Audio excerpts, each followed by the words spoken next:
नाद घुमतो बघा बघा हो जत्रा, हे पाहू की ते पाहू ग हवेत डोळे सतरा.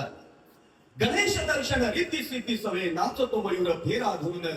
पटफुगडीचा थाट आगळा, थाट विनोदी संवादाचा, तलित चंदा मिलिमाळ्याच्या फिरता सारी जत्रा.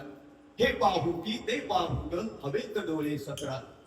संतासुर तो असुर शक्तीचा डाव साधतो खोटा, ब्रह्मदेवाचे वेद चोरता, विष्णू देव वदतो तयाला. नायकीची कमाल धमाल उडविते, व्याकुल उडते जत्रा. हे पाहू की ते पाहू ग हवेत डोळे सतरा. विस्तृत होते आख्यान वदते, पात्र करितात गावड त्यातले. स्वर्ग लोकीचा साक्षात्कार तो हृदय विराजे जत्रा व्यापुल. प्रातःकाली फुटता गाडगे, सगते शेवटी जत्रा. गाडग्याची जत्रा. आमच्या बालपणी भारीतलं भारी खाणं म्हणजे चुरमुल्याचे लाडू. आणि मित्रांनो, एक झेलोरतो फुगो, काय वापस घरी जायचा.